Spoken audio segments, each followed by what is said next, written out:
Two powerful explosions outside Kabul airport have killed at least 13 people, with explosions near the Abbey Gate of the Hamid Karzai National Airport and the Baron Hotel near the airport as well. Reports now suggest that an ISIS suicide bomber was behind the attack.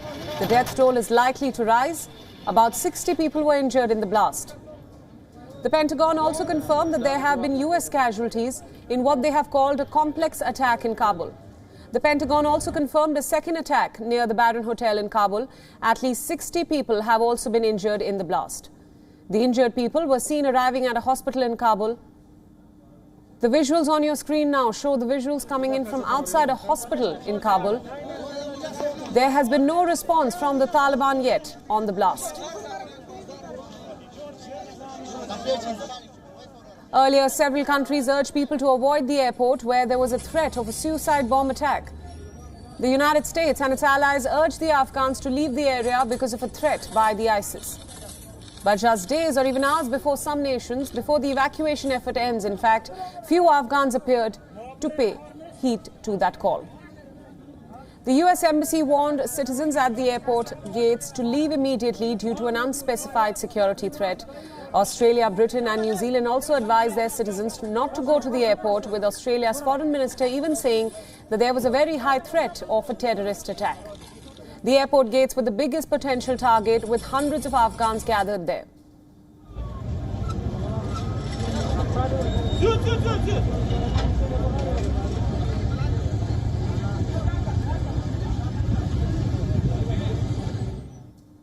Our correspondent Anas Malik has sent us a ground report from the blast site. Take a look. I'm standing at the Kabul airport's military side. Behind me are the people at the British gate. To the left from where I am is where the explosion has taken place. Now there are people, there are British soldiers who are now guarding, but beyond that point is where the explosion has taken place. The number of people outside the Kabul airport has drastically reduced. There are at least 2 explosions that have been reported here at the Kabul airport, first being at the Abbey Gate, that is solely manned by the US soldiers, and the second near the Baron Hotel, near the canal side. There are people, the security has been beefed up, but the people over here have drastically reduced. At least 15 people are said to have been injured, whereas 13 are said to have been killed in these twin explosions. Anas Malik in Kabul, Afghanistan, for WION World is One. Joining me now is our principal diplomatic correspondent Siddhant Sibil with the latest information. Now, Siddhant, as we know, 2 explosions have rocked Kabul days before the evacuation mission was to end. How will this affect the evacuation process?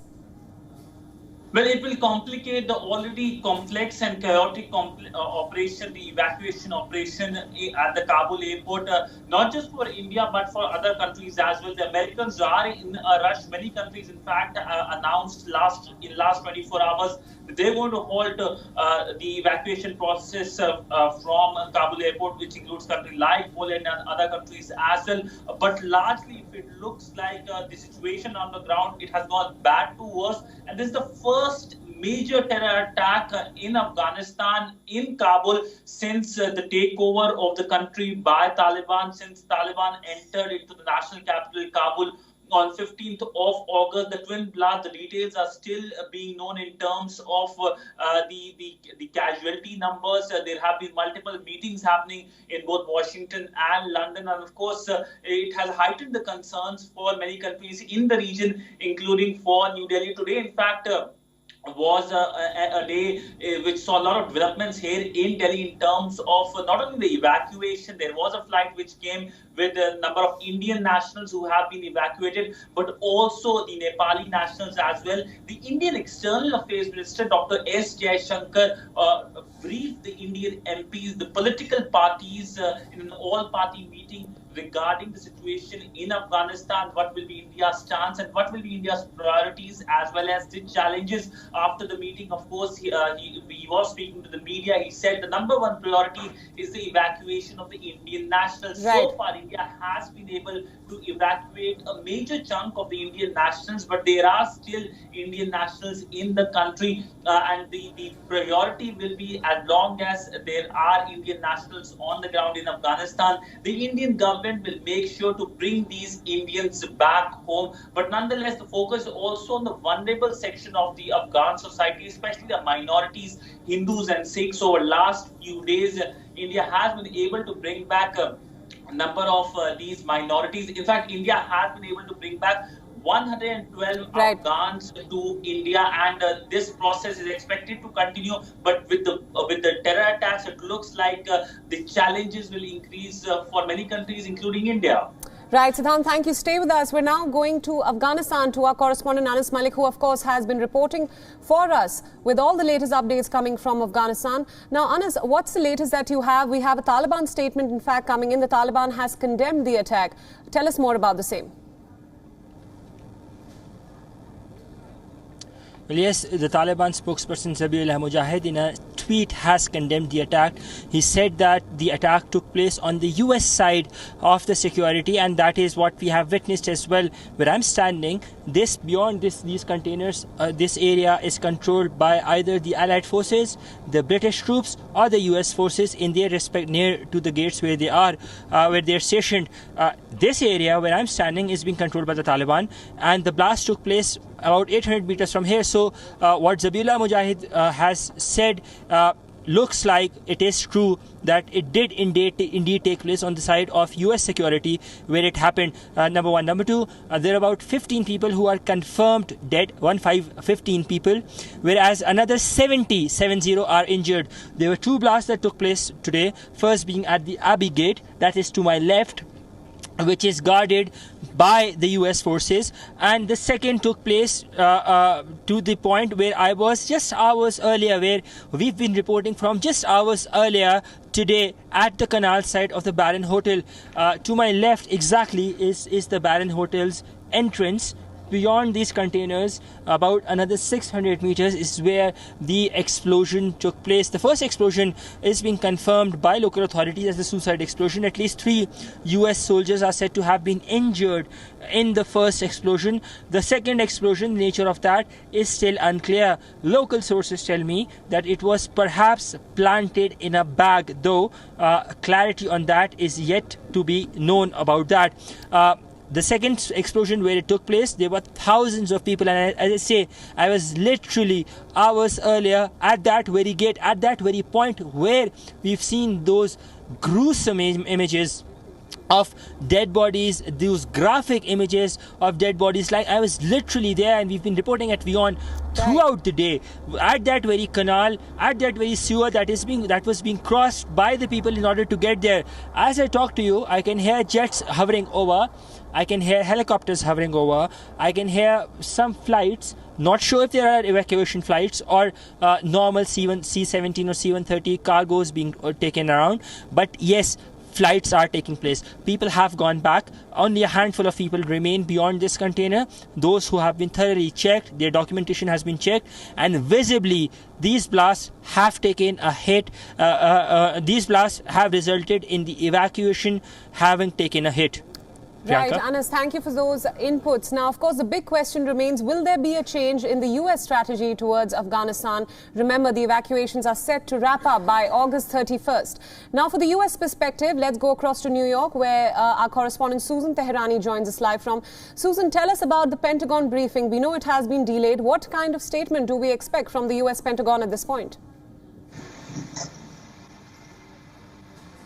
That's right. The Pentagon briefing has been delayed. We'll have to see what John Kirby, the Pentagon spokesman, and potentially other officials that will accompany him will come out and say after this incident, considering the fact that we now know in earnest that 3 U.S. Marines have been injured, 1 in critical condition. This really changes the game for the United States, which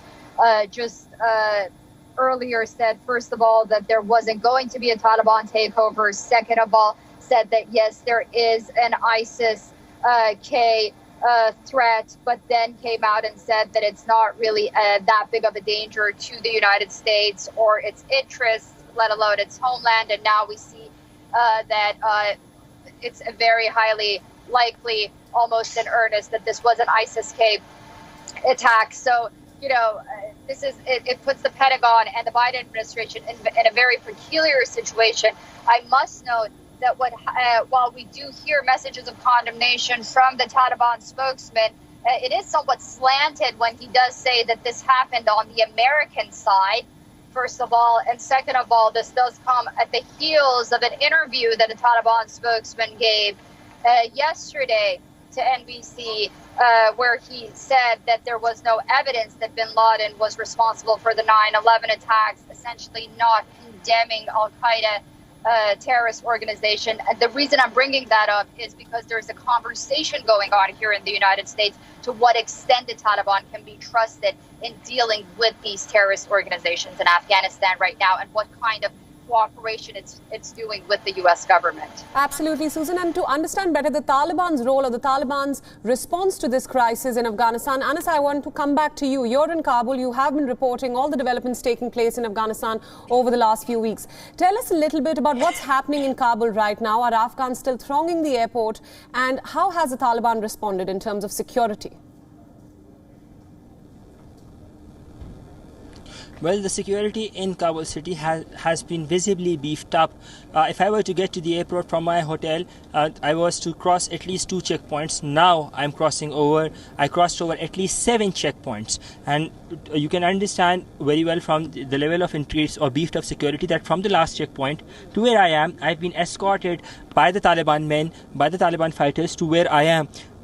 In normal course, there would be thousands of people flocking in over here, but as we speak, there is pin drop silence. Nobody is around except for these increased Taliban men or reinforcements, as they call it, to ensure that security in the city remains at its premium. Number one. Number two, we've seen the roads leading towards the airport, they were jammed, but the roads elsewhere within the city, while I was coming from my hotel towards the airport, it was relatively wearing a deserted look. So the city is responding. The city is responding in a much more scared manner. The people are visibly scared, and that is the reason we're seeing no traffic jams around, at least within the city center, after the blast took place. But yes, the roads that were leading to the airport, they were clogged. The Taliban have condemned, they put out a statement, they've condemned this incident where 2 suicide bombings that have taken place, where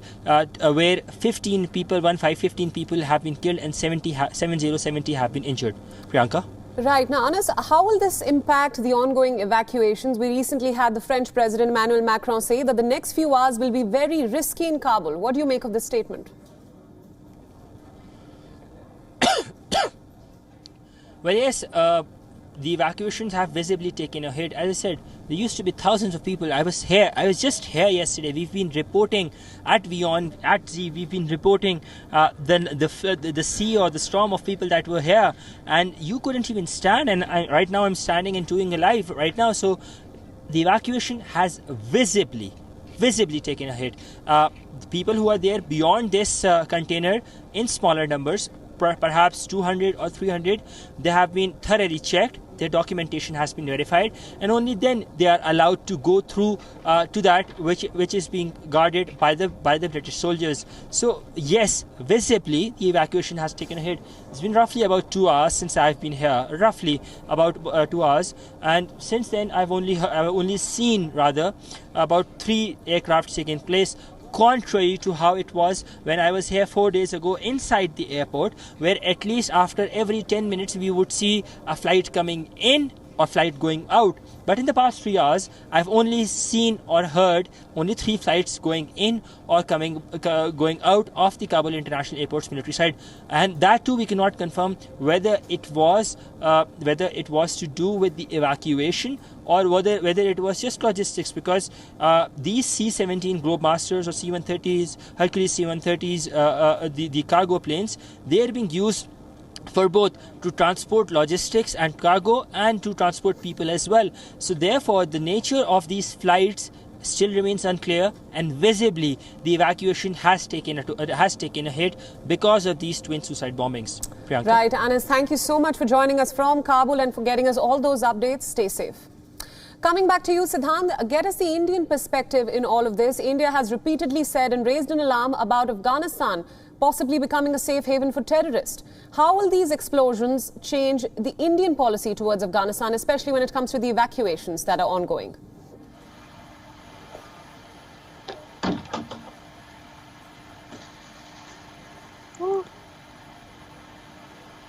And for India, obviously India has been able to bring back a big number of Indians back home.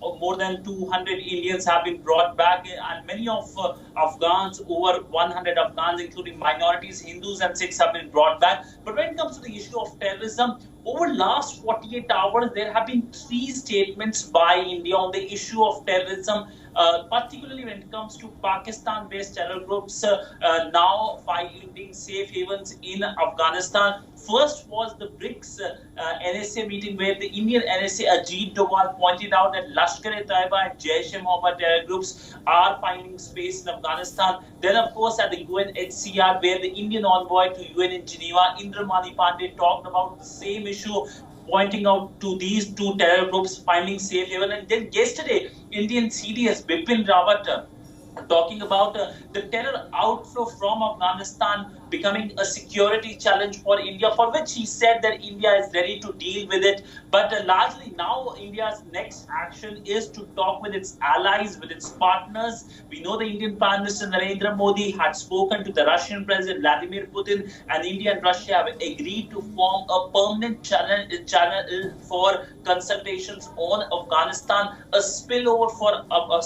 from Afghanistan is not dangerous not only for India but also for Russia as well. Right. For many Central Asian countries like Uzbekistan, Tajikistan and Turkmenistan, who share land border with Afghanistan. Right, Siddhant, thanks for that. Now from New Delhi, let's cut across to London. My colleague Mandy Clark joins us live from London with the latest.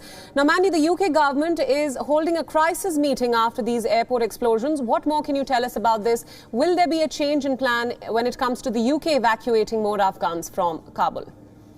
I think certainly the UK feels a commitment to get all the people that they have on designated lists out of there. They have put the US to extend that deadline. They really need the muscle of the US military to hold Kabul International Airport to allow more evacuation flights to continue. I certainly, there hasn't been an official statement yet, that is to be clear, but that was certainly the sentiment in the past few days, that Boris Johnson has been asking for an extension. Now, after this attack on the airport, it's more likely that there will be another push to see that extension to allow all the people who'd be eligible for those evacuation flights, that are Afghan support staff that help the embassy, but also those interpreters and translators who supported the military operations to get them of Afghanistan to the UK, as well as any dual nationals or British nationals that are still in Kabul. We have seen on television there's actually quite a few dual nationals who have been waving their UK passports but haven't been able to get through the airport chaos that was there yesterday. And of course now it's even less likely they have reached that evacuation flights they need. Right, Mandy, stay with us. Let's go across to New York and ask a question to Susan Tehrani. Susan, now, do we expect a change in strategy, especially of Western nations towards Afghanistan? There's, of course, been plenty of criticism for the United States for abandoning Afghanistan. Will there be a change in strategy when it comes to evacuations here on? We'll see. As we mentioned, you know, with what's happening right now with ISIS, the international community, and notably America's NATO allies, really we saw that they're reliant on the United States to see if it makes the first move, and they've made a commitment to ask the United States time and again that you have to make this extension in order for us to really follow suit. And we'll have to see what the United States says, you know, in the next few hours after this incident. But it's hard to believe that the United States would sort of stick to the same policy that it had, notably the Biden administration, before this incident happened, considering the fact that the world is really looking to the United States for the commander-in-chief to come out with a stronger tone against the terrorists that carried out this attack, and really put into perspective what's at stake if something like this happens and if America and its allies feel attacked. Right. Mandy, I want to take the same question from you. Now, global reactions, of course, are pouring in towards these explosions, yet we still don't know what will happen after the deadline of August 31st passes. What can the international community do at this point so that Afghans don't feel completely abandoned?